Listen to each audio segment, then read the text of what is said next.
Hii ni Duniani Leo kutoka idhaa ya Kiswahili ya Sauti ya Amerika, Washington DC.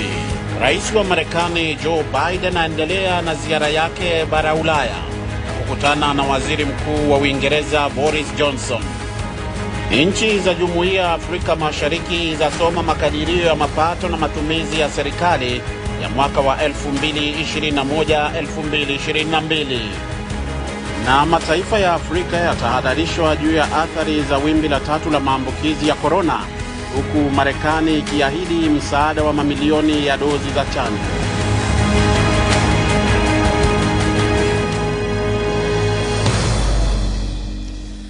Ni Alhamisi tarehe 10 mwezi wa 6 mwaka wa 2021, na ni matumaini yangu kwamba mzima popote ulipo. Karibu kwa matangazo ya Duniani Leo ya takriban dakika 30, ambapo pia tutaungana na waandishi wetu kutoka sehemu mbalimbali kote duniani. Mimi ni BMJ Mridhi nikiwa hapa Washington.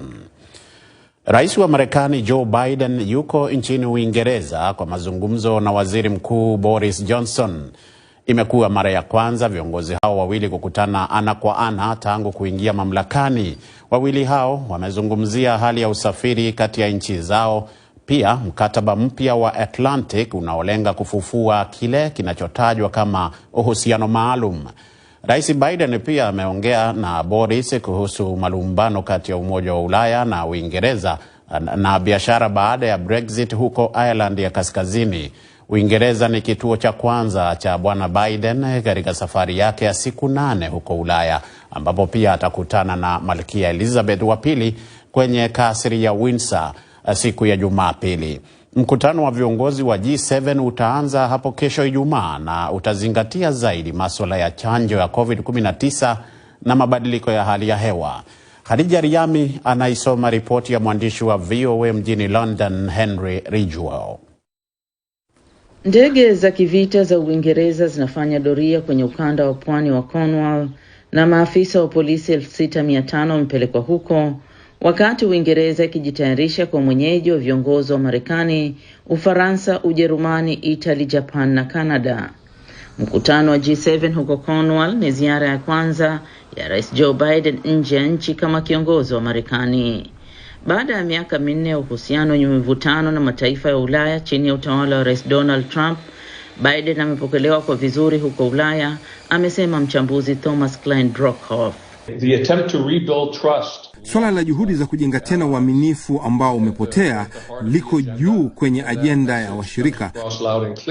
Makovu bado hayajapona vizuri kwa mujibu wa Klein-Brockhoff. Kuna aina fulani ya hofu inayotanda kwamba Biden anaweza kwa mtu tofauti, ni kama kuleta afueni kati ya marais wawili wenye msimamo wa kiafidhina na Marekani iliyobadilika kwa muda mrefu ijayo. Hata hivyo, wachambuzi wanasema viongozi wa G7 wataonyesha umoja wao wenye nguvu kwa changamoto mbalimbali zilizopo. Creon Butler ni mshauri wa zamani katika serikali ya Uingereza kuhusu G7. Hivi sasa yuko Chatham House.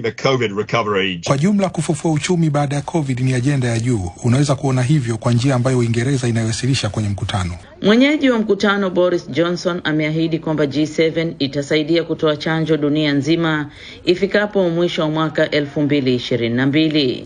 Kugeuza matamshi haya kuwa kweli ni muhimu sana, anasema waziri mkuu wa zamani wa Uingereza Gordon Brown. Nadhani sio kuongeza chumvi ukisema kwamba mkutano wa Ijumaa wa G7 ni swala la maisha na kifo. Ni uamuzi ambao utaangalia nani amepatiwa chanjo na yuko salama na nani amebaki bado hajapata chanjo na yuko katika hatari ya kufa. Viongozi wa G7 pia watalenga katika kukabiliana na mabadiliko ya hali ya hewa. Biashara na kodi pia yako juu katika ajenda. Mawaziri wa fedha wa G7 wiki iliyopita waliunga mkono mpango wa kuwepo kwa kiwango cha kima cha chini katika kodi ya ulimwengu cha 15%. This bit is really quite revolutionary. Hii kwa kiasi ni mapinduzi ya kweli. Kwa hakika ni mkataba wa kushirikiana na haki za kodi. Sio tu mahali ambako kuna kodi ya ukazi kwa kampuni iliyopo hapo, lakini pia katika sehemu ambako kampuni huenda ikawa inapata mapato makubwa sana lakini inalipa kodi ndogo sana. A company may have very large revenues but pay very little tax. Kitisho kutoka Russia na China kwa nchi za G7 pia swala hilo litajadiliwa huko Cornwall. Swala ni iwapo nchi za magharibi zinaweza kupata mwelekeo wa pamoja dhidi ya China. Iwapo Rais Biden anaweza kupata lugha na nia dhati ambayo anahitaji pia kwa malengo yake ya kisiasa ya ndani kutoka kwa washirika wake wa Ulaya. Kwa mtizamo wao, uwekezaji ambao anaofanya kwenye ushirika wa Ulaya. Hilo kwangu mimi ni swala kubwa. Viongozi kadhaa wa G7 wataondoka Uingereza na kwenda Brussels kwa mkutano wa NATO unaofanyika Jumatatu. Rais Biden anatarajiwa kukutana na viongozi wa Umoja wa Ulaya siku ya Jumanne. Wachambuzi wanasema mlolongo wa mikutano inayolenga kusisitiza umuhimu wa uungaji mkono wa washirika kabla ya Biden kukutana na mwenzake wa Russia Vladimir Putin huko Geneva wiki ijayo. Hadi, VOA, Washington. Wakati huo huo, Rais Biden leo anatangaza mpango wa kununua au kutoa dozi milioni 500 za chanjo ya Pfizer ya kukabiliana na virusi vya COVID-19, wakati akitoa wito kwa nchi za ulimwengu kufanya sehemu yao kusaidia kumaliza janga hilo hatari. White House imesema katika tangazo hilo la msaada wa chanjo ambalo ndilo kubwa zaidi kuwahi kufanywa na nchi moja linatolewa huku Biden akiwa kwenye ziara ya bara Ulaya. Ikulu ya Marekani imesema kwamba lengo la mchango huo ni kuokoa maisha na kutokomeza janga hilo na kwamba itatoa mikakati ya hatua za ziada katika siku zijazo. Kampuni ya Marekani ya kutengeneza dawa Pfizer na ile ya Ujerumani ya BioNTech zimethibitisha kwamba mwaka huu zitatoa dozi milioni 200 na zingine milioni 300 katika nusu ya kwanza ya mwaka ujao, ambazo Marekani itasambaza kwa nchi 92 zenye kipato cha chini, ikiwa pia ni pamoja na Jumuiya ya Umoja wa Afrika. Kwingineko, mawaziri wa fedha wa nchi za Afrika Mashariki leo wamewasilisha makadirio ya mapato na matumizi ya pesa za serikali katika mabunge yao kwa mwaka wa fedha wa 2021-2022. Kulingana na mkataba wa Jumuiya ya Afrika Mashariki, nchi washirika zinatakiwa kusoma bajeti zao wakati mmoja, lakini nchi 3 tu za ambazo ni wanachama waanzilishi wa jumuiya hiyo, zikiwa ni Kenya, Uganda na Tanzania, ndizo zilizosoma bajeti zao hii leo. Uganda imewasilisha bajeti ya dola za Marekani bilioni 12.6, huku waziri wa fedha wa Tanzania Mwigulu Nchemba akitangaza kwamba deni la taifa hilo la nchi limefikia kiasi cha shilingi trilioni 60.9. Huko nchini Kenya, waziri wa fedha Ukur Yatani amewasilisha makadirio ya dola za Marekani bilioni 33.3, ambalo ni ongezeko kubwa ikilinganishwa na bajeti ya mwaka jana. Mwandishi wetu wa Nairobi Huba Abdi amezungumza na baadhi ya Wakenya kusikia ni nini wanachokisema kuhusu hilo. Kwa kwenye hii bajeti, hela zenye zimewekwa kwa kuleta chanjo za COVID ni kidogo sana, haziwezi simamia chanjo ya kila mtu kwenye nchi. Na kama hatujachanja kila mtu na kila mtu hajaweza kupata chanjo, bado tutaendelea kuona hiyo madhara ya uchumi yetu kudidimia. Bei ya chakula imepanda, ndio, kwa vile gharama ya vitu kuleta sokoni, kutoa nini, ndio imeleta shida. Sasa tungeomba serikali ishughulikie kitu kama mafuta yenye inafanya gharama transportation inakuwa juu. Sasa waangalie mahali hiyo ili chakula ifike sokoni kwa bei nzuri, hata sisi watu wa chini tununue kwa bei nzuri. Maisha imekuwa ngumu juu ya hii corona. Hata kama si corona, watupunguzie at least vitu vya muhimu kama mafuta, hizi bidhaa za kuenda haraka haraka. Sisi watu wa chini tunateseka. Mkate saa hii ni 55. Uko na watoto kwa nyumba, unalipa school fees, unalipa rent, na ukiongeza hiyo uchumi bila imeenda, haitupeleki vizuri. So maoni yangu, at least tungepunguziwa, mkate irudi 45, mafuta ya mboga lita saa hii tunanunua 200. At least ifike hata 120, 140. Ndio hata wale watu wanafanya biashara ndogo ndogo waweze kupata at least kitu kwa kukula kwa nyumba. Tukiachana na hayo ya budget, lakini tukisalia huko Afrika Mashariki, Tanzania na Botswana zimekubaliana kuimarisha uhusiano wa kiuchumi kibiashara na uwekezaji. Hali hiyo imejiri wakati ambapo amefanya ziara nchini Tanzania Rais wa Botswana Mokgweetsi Masisi, ambapo amekutana na mwenyeji wake Rais wa Tanzania Samia Suluhu Hassan na kufanya mazungumzo mbele ya wanahabari. Marais hao wameeleza azma yao ya kuimarisha ushirikiano, huku kila mmoja akibainisha fursa zilizopo za kukuza biashara baina yao, zikiwemo sekta za madini na mifugo, pamoja pia na kufufua tume ya pamoja itakayojadili maeneo zaidi ya ushirikiano baina ya nchi hizo mbili. Tumekubaliana timu yetu ya wataalamu waende Botswana kujifunza mikakati ya kuendeleza madini yetu nchini kwa ajili ya biashara duniani. Lakini pia Botswana ni wauzaji wazuri wa nyama duniani. Sisi Tanzania tuna madini mengi, vivutio vingi vya utalii na mifugo mingi, lakini hatujafikia nafasi ambayo Botswana wamefikia kwenye biashara hii barani Afrika na duniani pia. Hivyo basi tumekubaliana kushirikiana kwenye maeneo hayo. And so we have directed our ministers of international affairs to work. Tumewaelekeza mawaziri wetu wa mambo ya nje kukutana katika kipindi cha miezi mitatu na waone namna maeneo ya ulinzi na usalama, michezo, utalii, kilimo, mifugo na suala la corona. Lakini pia tutashirikiana katika masuala ya elimu na siasa.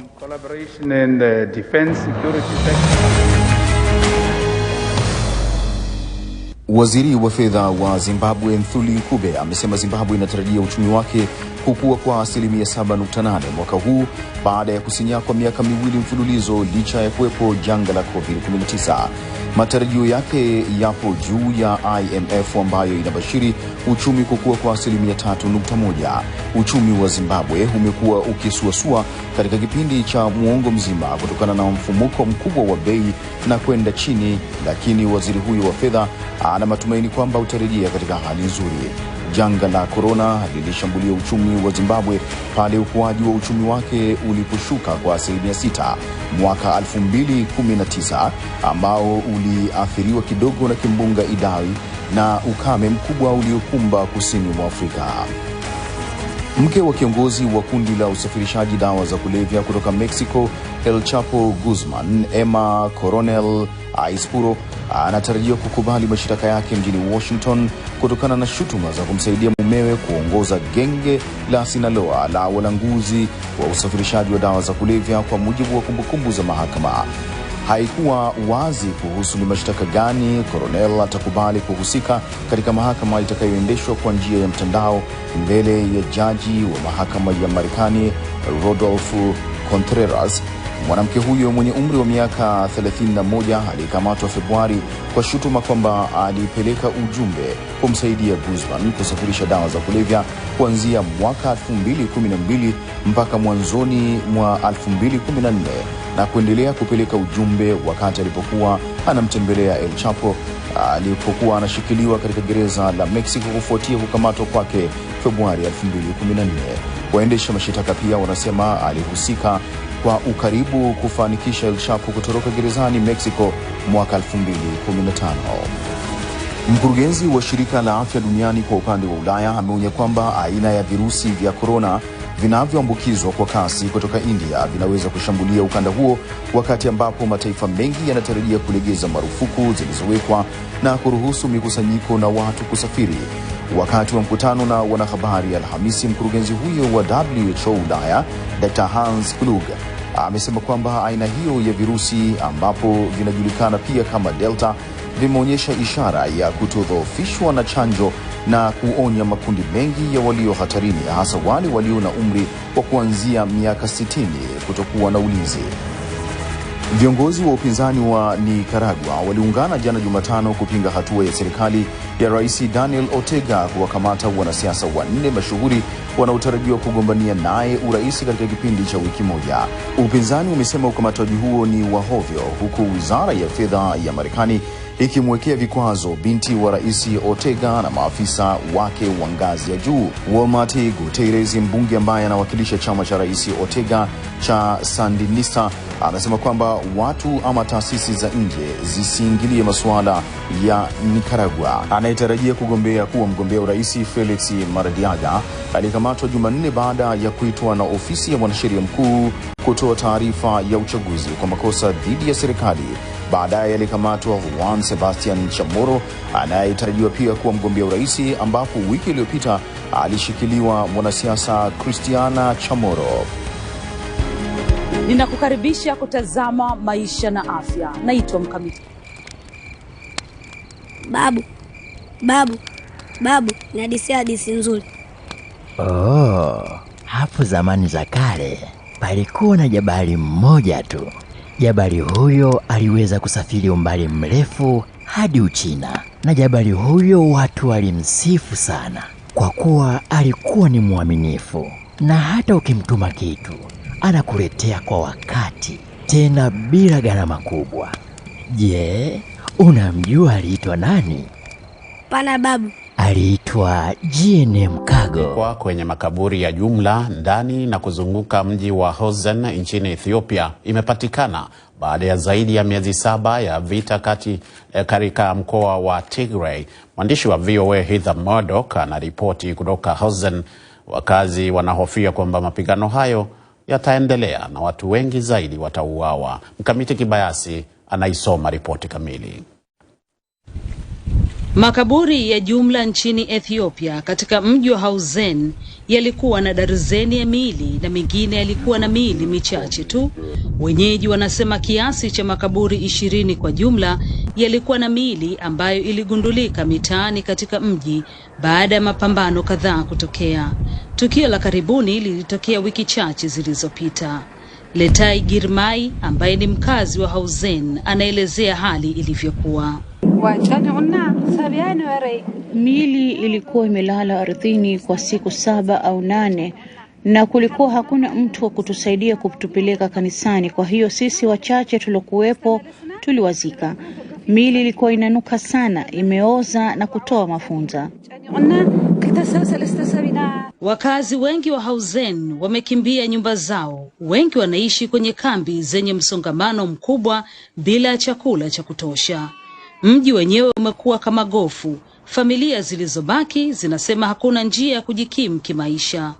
Hosen umekuwa katika utawala wa pande tofauti kiasi cha mara 5 tangu vita vilipoanza mwezi Novemba kati ya Tigray People's Liberation Front na majeshi ya Ethiopia na Eritrea.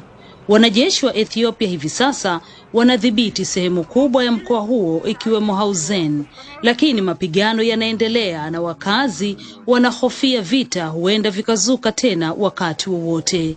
Mkazi mwingine wa Hosen ambaye hakutaka jina lake litajwe anaelezea yaliyowasibu. Kumekuwepo na ulipuaji mabomu mwingi humu mjini. Watoto wamekufa na nyumba zimeharibiwa. Sokoni hapo kuna wauzaji wachache tu ambao wanajitengenezea fedha. Mwanamke huyu ameongeza kuwa lakini wanakaa hapo siku nzima wakisubiri bahati yao iwaangukie.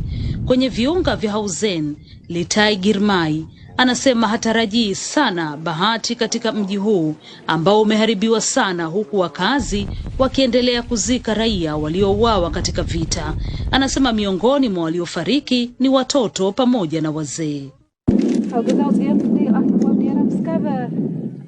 Mauaji yanaendelea. Hivi karibuni tulizika watu wengine 7 karibu na kanisa.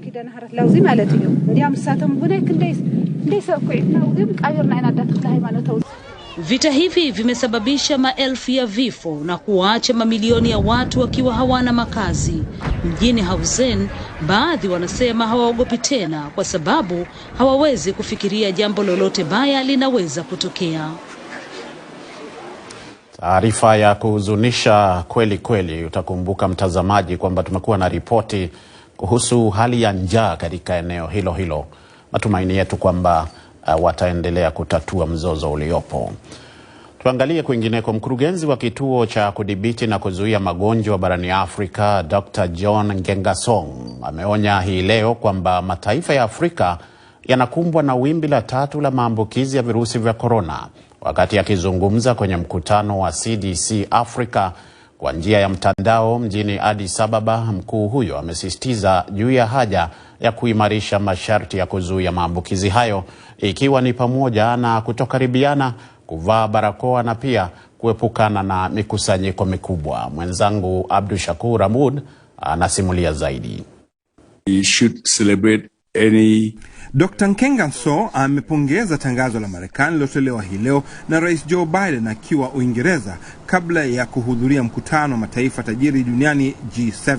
Katika tangazo lake amesema kwamba Marekani itatoa msaada wa dozi milioni 500 za chanjo za aina ya Pfizer dhidi ya COVID-19 kusaidia mpango wa Umoja wa Mataifa wa COVAX. Of the 500 million doses, 200 million will come. Kati ya dozi milioni 500, milioni 200 zitafika mwaka huu kupitia mpango wa COVAX, na inahusisha karibu mataifa 92 ambayo yapo kwenye mpango huu wa COVAX. Na Umoja wa Afrika umetajwa mahsusi katika taarifa hiyo, na sisi tunashukuru kabisa. Tangazo hilo limetolewa wakati hospitali za Uganda zinakumbwa na tatizo jipya la kuweza kuwahudumia wagonjwa wa COVID-19 inayokabiliwa na wimbi la pili kote nchini. Dr. Joyce Kalungi wa hospitali kuu ya Malago mjini Kampala ameliambia shirika la habari la AP kwamba hali ni mbaya sana.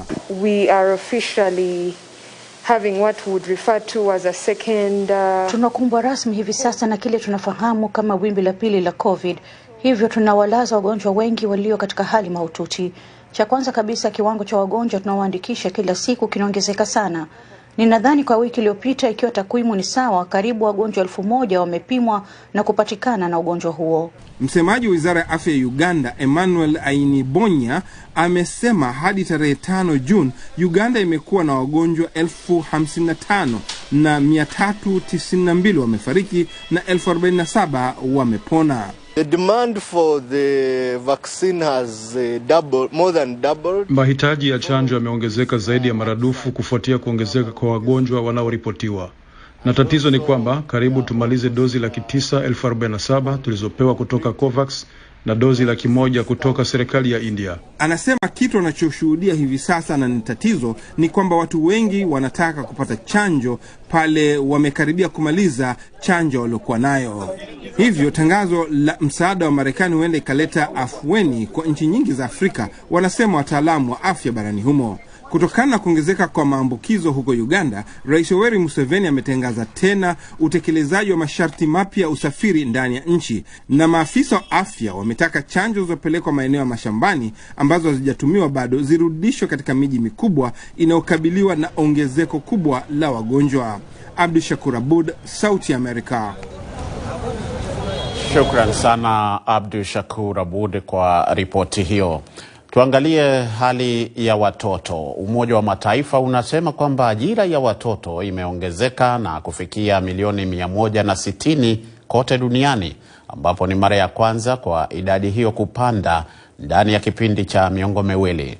Wakati huo huo, ripoti ya shirika la Umoja wa Mataifa la kuwahudumia watoto UNICEF na shirika la kazi duniani ILO inasema kwamba idadi hiyo inaweza kuongezeka kwa mamilioni zaidi kwa sababu ya athari za janga la korona. Ripoti hiyo iliyotolewa hii leo Alhamisi aidha inaeleza kwamba utafiti unaonyesha kuwa watoto wapatao milioni 8.4 walilazimishwa kufanya kazi ndani ya kipindi cha miaka 4 iliyopita, na milioni 9 zaidi wako katika hatari kama hiyo ifikapo mwishoni mwa mwaka wa 2022 kutokana na athari hizo za janga la korona.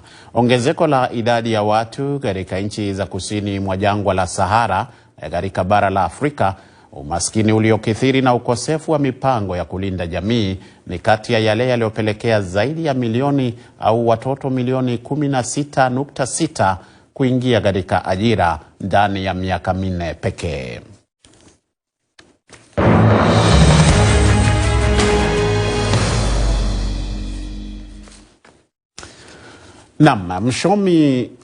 Mshonaji Paddy O, raia wa Ivory Coast wa Burkina Faso anaangalia miaka 50 nyuma ya kazi yake ambayo amejiona akipanda kutoka kushona mpaka kusambaza kazi yake kwa kiongozi mtetezi dhidi ya ubaguzi barani Afrika, marehemu Nelson Mandela, ambaye alikuwa kinara wa kupinga uonevu. Hivi sasa anafanya jitihada kuhakikisha kwamba fasheni inakuwa sehemu ya utajiri wa Afrika. Nimpishe mwenzangu Mkamiti Kibayasi asimulie zaidi katika makala ya leo ya Burudani. Pamoja na rais wa kwanza mweusi Afrika Kusini, amevaa mashati yenye rangi tofauti tofauti ambayo imependezesha mfalme wa Morocco Mohamed wa sita, rais wa Rwanda Paul Kagame, na tajiri mkubwa sana katika bara la Afrika Aliko Dangote. Hivi sasa anafanya vizuri kubadili mtizamo katika kazi yake kote barani humo na kufungua fursa kwa kizazi kijacho. Bila ya kujali ujuzi, bila ya kujali ulikotokea, bado siku zote una ngumu ya kufanya, kwa sababu hii ni kazi ambayo inakufanya usilale. Kwanza kabisa design, kwa sababu kila mtu ambaye anafika anataka kitu fulani kipya. Kila siku unataka uwe mbunifu, kwa hiyo ina maana siku zote lazima uwepo huko, ufikirie, uvumbue, utarajie mabadiliko. Hiyo ndiyo haswa fasheni. Mwanamume mrefu mwembamba mwenye umri wa miaka 70, Pathiu, hajawahi kuonekana bila moja mashati yake anayoyashona. Hivi sasa akiwa na biashara kubwa ambayo iko katika nchi 10, amewaajiri wafanyakazi 60. Baba huyu mwenye watoto 3 bado anaonyesha kila siku moja ya maduka yake ya kushona nguo katika mji wa Abidjan, mahala ambako alifungua duka lake la kwanza miaka 50 iliyopita. Oui, c'est vrai qu'on est venu à ce métier pour gagner de l'argent, c'est vrai. Ndiyo, ni kweli kwamba tumeingia katika biashara hii kujipatia fedha. Hivi sasa imekuwa ni mapambano kwa sababu tunadhani kuna ukosefu wa usawa. Si haki kwamba bara la Afrika kama halitambui kwamba hata fasheni zinaweza kuwa sehemu ya utajiri wa Afrika. Tunazalisha pamba yenye ubora mkubwa duniani. Iko wapi hii pamba? Mara inapochumwa, pamba inapotea. Wakati huo kazi za kwenye mashamba ya kakao zilikataliwa kwa sababu zilisababisha matatizo ya kiafya. Alianza kujifundisha kushona katika sehemu ndogo tu ya duka ambalo alikodisha kwa faranga chache tu. Taratibu alianza kuboresha mambo, akianza kwa kutangaza jina lake wakati aliposhinda mashindano ya ndani ya Golden Scissors mwaka 1987. Miaka 10 baadaye, Mandela alivaa moja mashati yake kwenye ziara rasmi nchini Ufaransa. Picha zilisambaa na pia ziliwahamasisha wateja kufika kwenye duka lake.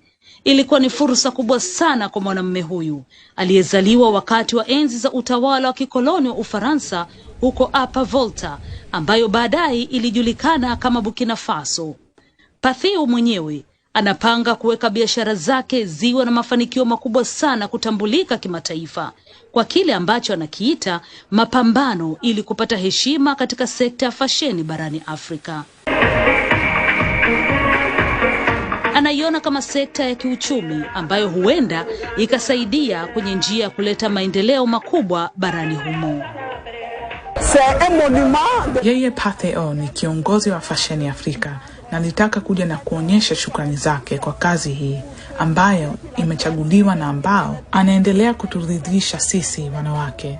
Ikiwa na makao makuu makubwa ya kisasa katika eneo lenye mitindo ya aina tofauti tofauti kwenye wilaya ya Cocody mjini Abidjan, mahala ambako pia ni mwenyeji wa taasisi ya hisani Michezo, Pathiu ana matumaini makubwa ya kuleta kizazi kipya cha wabunifu wa fasheni barani Afrika.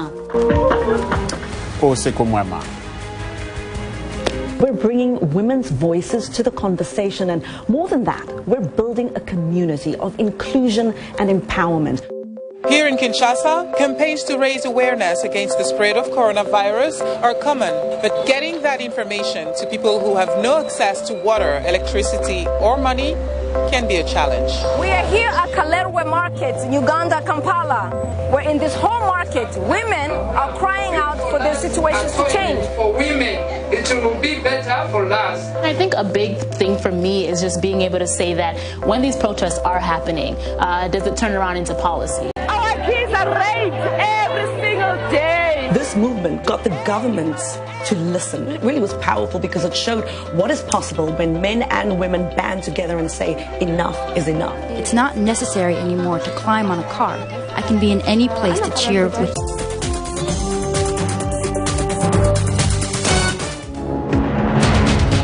This is VOA Africa.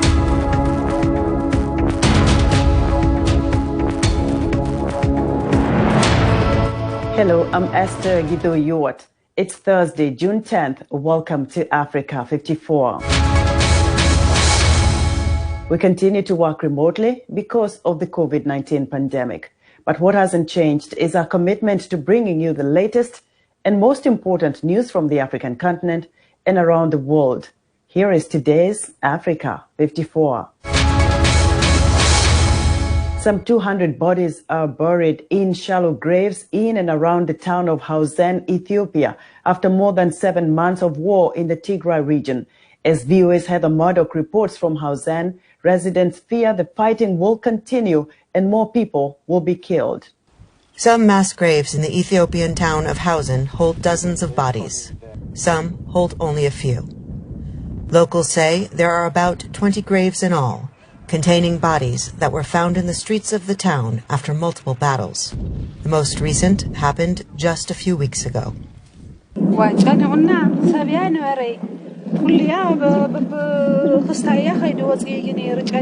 The bodies lay out on the ground for 7 or 8 days, and there's no one to help us take them to the church.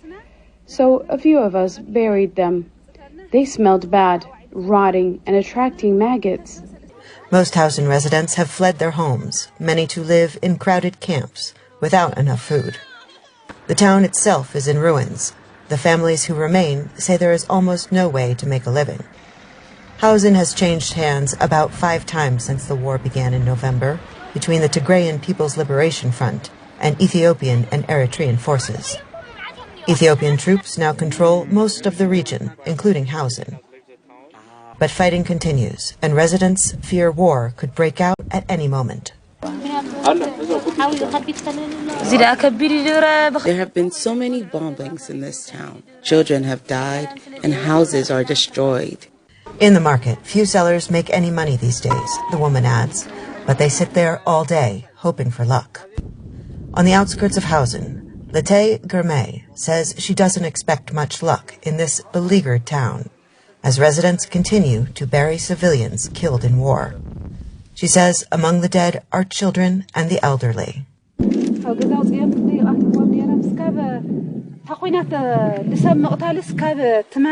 The killing continues. Recently, we buried another 7 bodies near the church.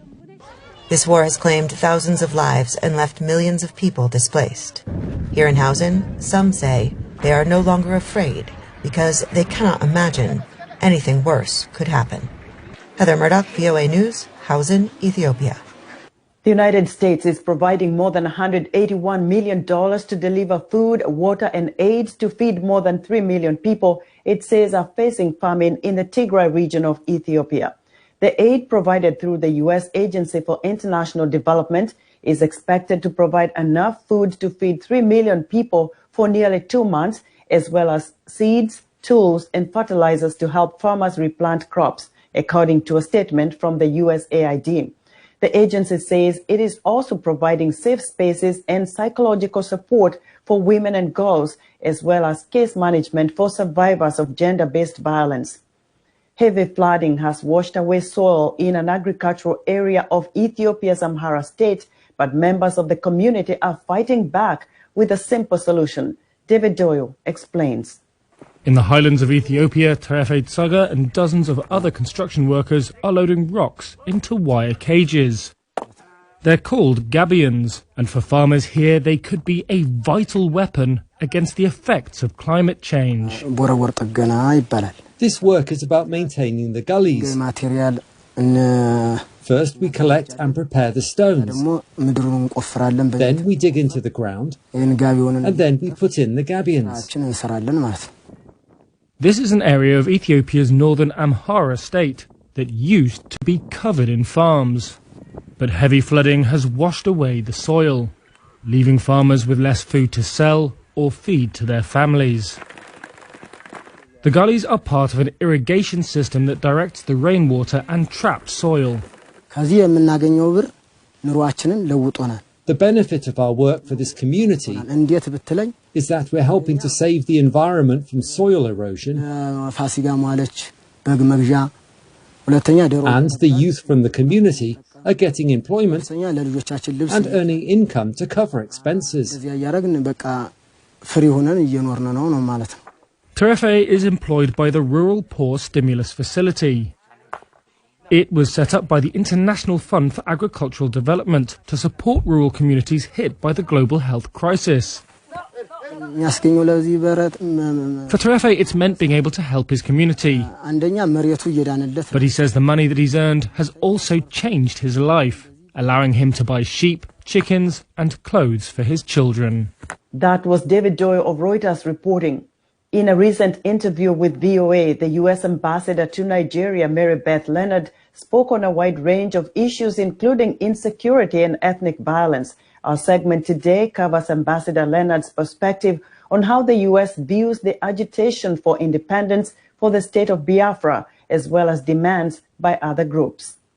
How is the U.S. viewing the current developments in Nigeria, the agitation for independent state of Biafra, and also Afenifere and many other groups? And I think the message that I take from the experiences that the United States has had over the last year or so, of it is in unity that we are able to confront the challenges that we share, has applications here in Nigeria too. And I think in times like these, it's time for people to discuss their apprehensions about each other, their misperceptions about each other.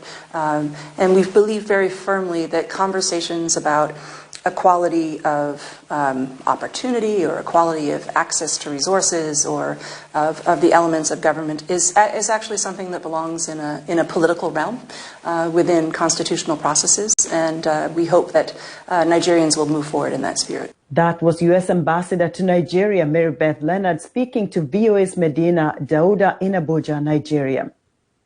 The Sudanese Finance Ministry has announced that the price of gasoline and diesel will rise as it enacts International Monetary Fund monitored reforms aimed at turning around its economy. Nekachile has the details.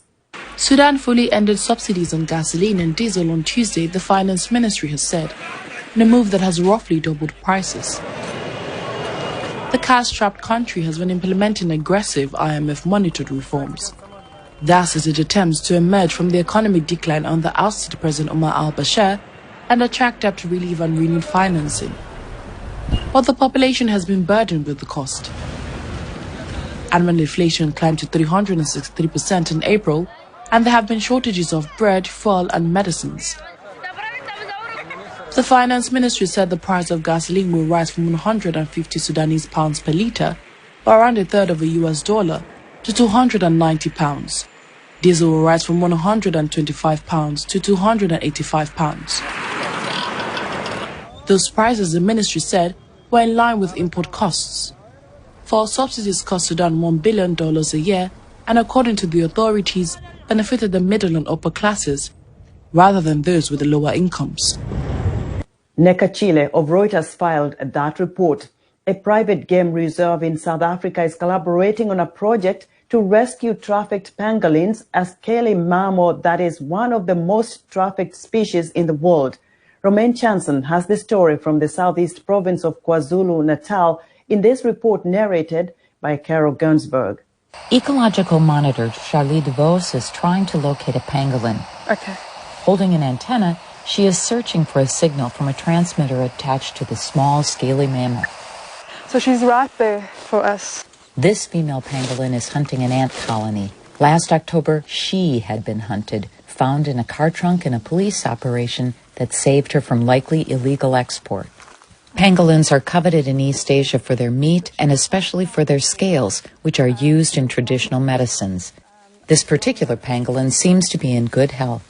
So the sign for us of a healthy pangolin is that it's walking with its tail up and that it's not dragging the tail. It's also only walking on its two hind legs. You'll see it's only using the two front for digging and finding the ants and termites. Pangolins seized by customs officials are treated at the Johannesburg Wildlife Veterinary Center, then sent to Finda, a private game reserve managed by luxury tour operator And Beyond. No pangolins had been seen locally for more than 40 years before the project began in 2019. Before the Finda project, 4 out of 5 rescued pangolins did not survive reintroduction, according to the Pangolin Working Group. So Finda ecologists carefully supervise the animals after their release. Without human and veterinary intervention, pangolins that left the hospital in seemingly good health had underlying conditions because of the traumatic experience they had during the poaching. And if we weren't monitoring them as intensively as we were, we wouldn't have been able to pick up these issues, and those animals wouldn't have survived. Monitoring requires a transmitter and GPS beacon. 14 pangolins at Finda had been fitted with tracking equipment. 2 died, but a baby or pup was born last December, perhaps the first birth in the wild since the pangolin had disappeared from the area. Pangolin are poached to make traditional medicine. I would love some other people, if they find any pangolin on the road or elsewhere, they can bring it to the right people. The Finda Reserve and its partners aim to release enough pangolins to have a population that can be sustained and shared with surrounding reserves. For Romaine Chanson in KwaZulu-Natal Province, South Africa, Carol Gunsberg, VOA News. Leaders of the G7 group of industrialized nations are meeting in Britain this weekend with the COVID recovery, climate change and taxation topping the agenda. As Henry Ridgell reports from London, US President Joe Biden can expect a warm welcome from European allies.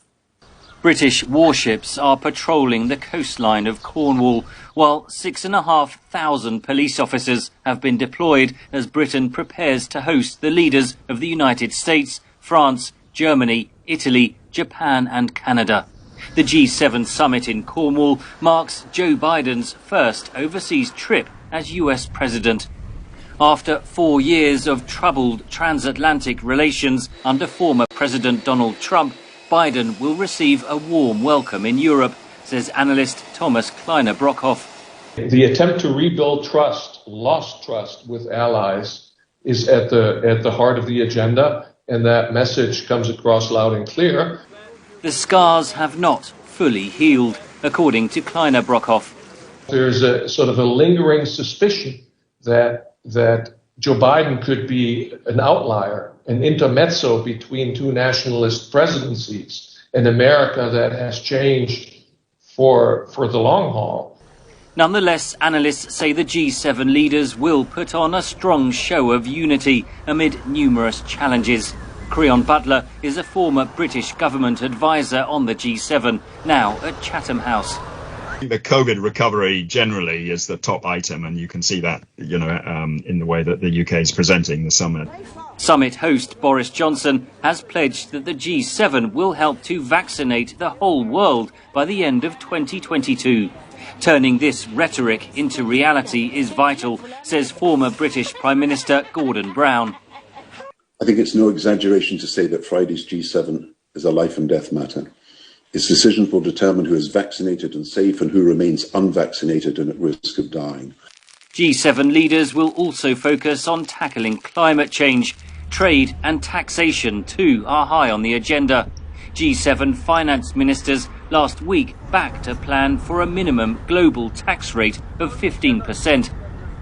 This bit is really quite revolutionary, as indeed is the agreement on sharing taxing rights around, so not just in the location where the tax residence of the company is, but also in locations where a company may have very large revenues but pay very little tax.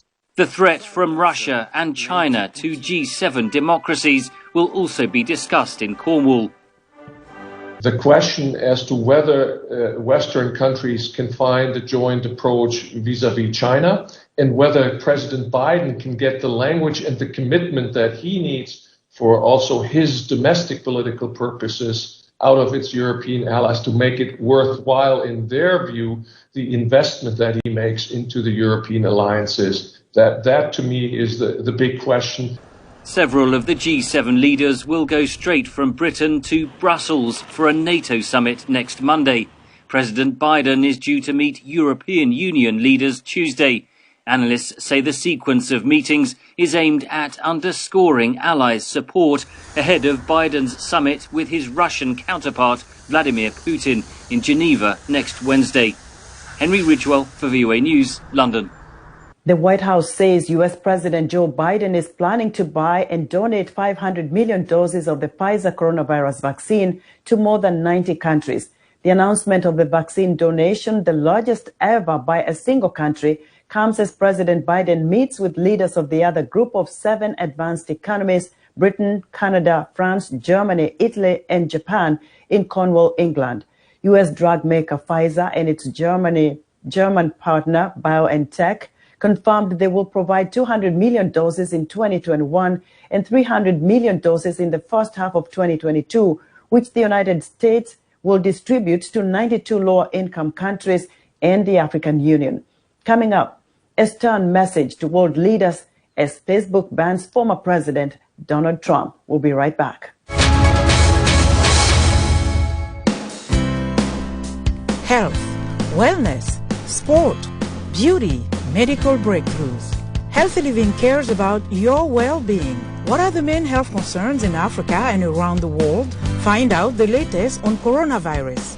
Connect with our experts and ask them questions. How long does the virus stay? Join me, Lino Khmoudou, in Washington, every week on Healthy Living, right here on VOA.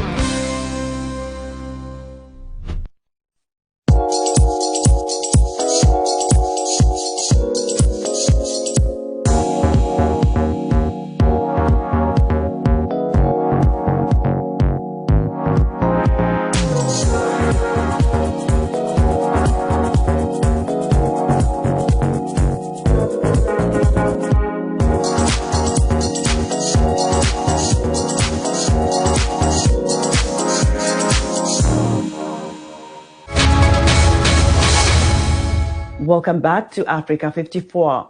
Facebook's recent decision to ban former President Donald Trump for 2 years sends a message to world leaders that Facebook is stepping up its role as sheriff on its service. Tina Trin reports. They may allow me back. With Donald Trump suspended from Facebook for 2 years, experts say the social media company is sending a message to world leaders and public figures that Facebook will no longer give them preferential treatment when their speech breaks its rules. What it means for other world leaders is they're not going to be treated differently solely based on their status as world leaders. Along with Trump's suspension, Facebook rolled out a new policy saying it'll crack down on any world leaders' postings that could lead to harm or violations of its community standards. Previously, Facebook would leave content from public figures up, arguing that there was a public interest, even when that content violated its policies. Some critics say that the guidelines are still too vague and a 2-year suspension of Trump too light, and sends a message that the door to Facebook is always open, even for serious offenders. The fact that they're leaving this as a suspension means that the other world leaders are on pause too, a little bit, right? That means that maybe, just maybe, they may have an opportunity to continue. Facebook says public figures who eventually return will face increased penalties for repeat offenses, ranging from 1 month to 2 years. Only cases deemed extreme will result in permanent suspension. It doesn't matter who you are. You can be the Pope, the Queen of England, the President of the United States. You cannot use our services, and I hope most people would think this is reasonable, to aid, abet, foment or praise acts of violence. While the company has set up an independent oversight board to review its content moderation decisions, some experts contend that the oversight board itself is a deflection. My sense is that they're using that as a way to deflect from more serious issues around, what their algorithms are doing to spread certain kinds of information. If the internet has come a long way in the last 25 years, shouldn't internet regulations too? Over the past year, Facebook executives have called for government to play a larger role in determining the rules of the internet. American democracy does not belong to Silicon Valley. It belongs to the American people. And the people who should set the rules for how American democracy plays out and where the line should be drawn on what speech is and is not acceptable shouldn't be private companies. While Facebook will look more critically at world leaders' speech, what's certain is that the scrutiny of Facebook itself won't let up anytime soon. Tina Trin, VOA News, New York. The ocean data that scientists need to understand climate change, marine life, and plate tectonics can be expensive and risky to gather. Matt Dibble looks at a company that uses seafaring drones in place of research ships. This new vessel plying the waters of San Francisco Bay has no crew on board and is powered only by the wind and sun. It's being prepared for an important mission. The oceans cover over 70% of the world's surface, but they're really virtually unexplored. Less than 7% of the deep ocean has been mapped. That's what the sail drone surveyor is really designed to do. What it gives us is a three-dimensional, beautifully detailed picture of every topographical feature down there. Saildrone also has a fleet of smaller autonomous vessels that have successfully sailed the Atlantic and Pacific Oceans and circumnavigated Antarctica. They are packed with sensors to collect data related to weather, climate science, and marine life. Saildrone sells the data to government, scientific, and commercial organizations. It's really important to measure the oceans and to understand exactly what's going on so we can help not only predict the future, but possibly help change the future. Surveyor also has sensors, but its main mission is to map the deep ocean floor using sonar. Traditionally, research or mapping has been done by ships, very large ships like you see behind me, with a crew of 40 to 50 people on board, burning thousands of litres of diesel fuel per day. By harnessing the wind power, we can survey for months on end without coming back to port, and it really removes the risk of putting humans in remote, dangerous places. The vessels are given a destination, but work out the details of navigation themselves using onboard artificial intelligence. For a thing to survive in the open ocean for 12 months by itself and set itself back really is a very, very tough challenge. Saildrone vessels are proving they can survive these missions and collect data vital to understanding our watery planet. Matt Dibble for VOA News, Alameda, California. Both President Joe Biden's $1.7 trillion infrastructure plan and a Republican counterproposal would invest in the country's inland waterways and ports. As VOA's Ken Faribault reports, this aging pillar of U.S. infrastructure facilitates the efficient and environmentally friendly movement of U.S. goods to international markets. Like clockwork, towboats slowly push barges on the Illinois River, carrying everything from salt and petroleum to the top commodities produced in the state, corn and soybeans. This is the backbone of our economy. We feed the world from right here. Tom Heinold oversees the U.S. Army Corps of Engineers facilities along the Illinois River, including the Starved Rock Lock and Dam near Utica. Part of a system throughout the state, the National Waterways Foundation says moves over 83 million tons of freight annually, worth over $13 billion.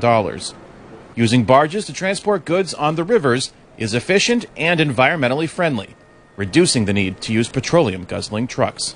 We can take 1,000 tractor-trailer trucks worth of commodities and put them on a single 15-barge tow.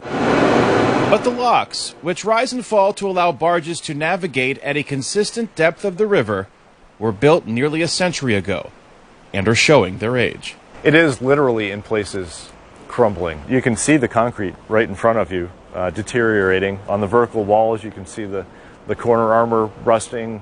Some of it's bent. It needs some help. They were built with a 50-year design life. Rodney Weinzierl is a farmer in central Illinois, where the waterways are key to getting crops to foreign buyers.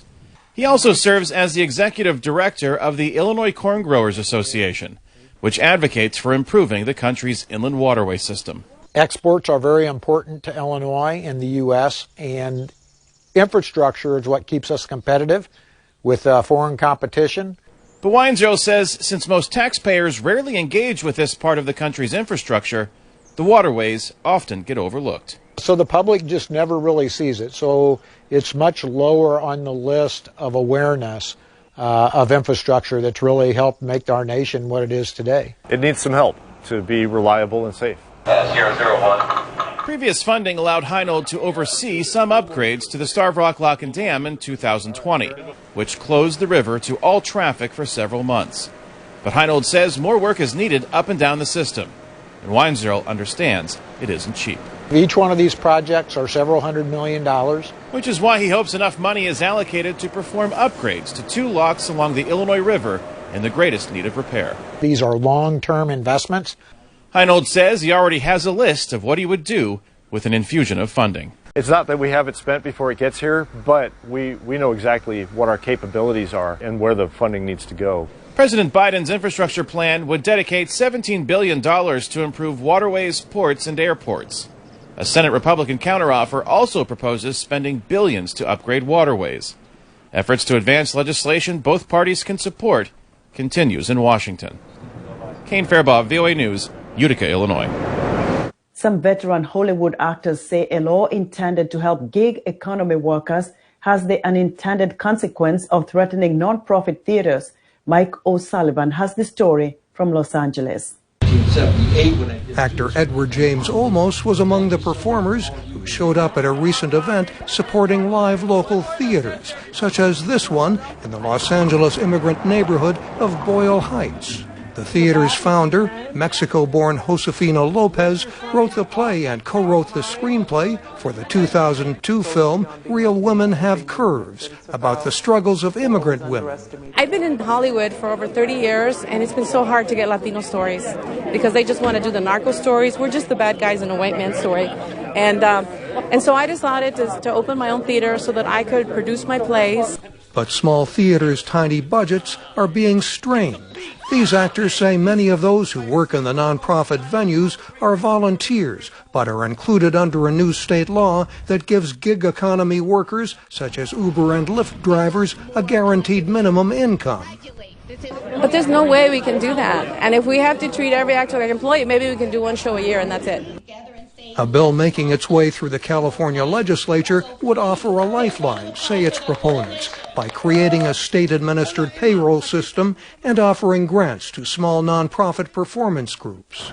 But critics object to an expanded arts bureaucracy. Some labor groups worry, too, that workers in nonprofit theaters face exploitation.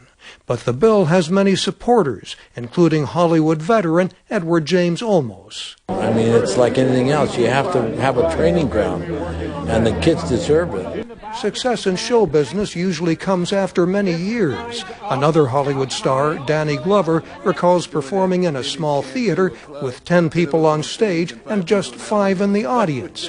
But he says each performance is important.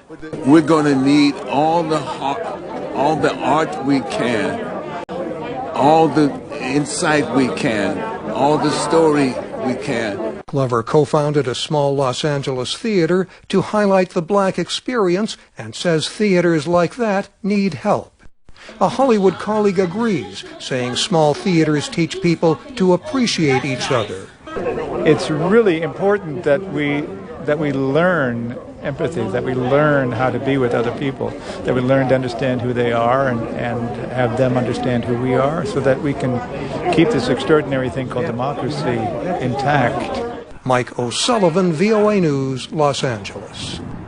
That's our show for today. Be sure to watch Africa 54 on our website at voaafrica.com. From all of us here in Washington, we thank you for watching.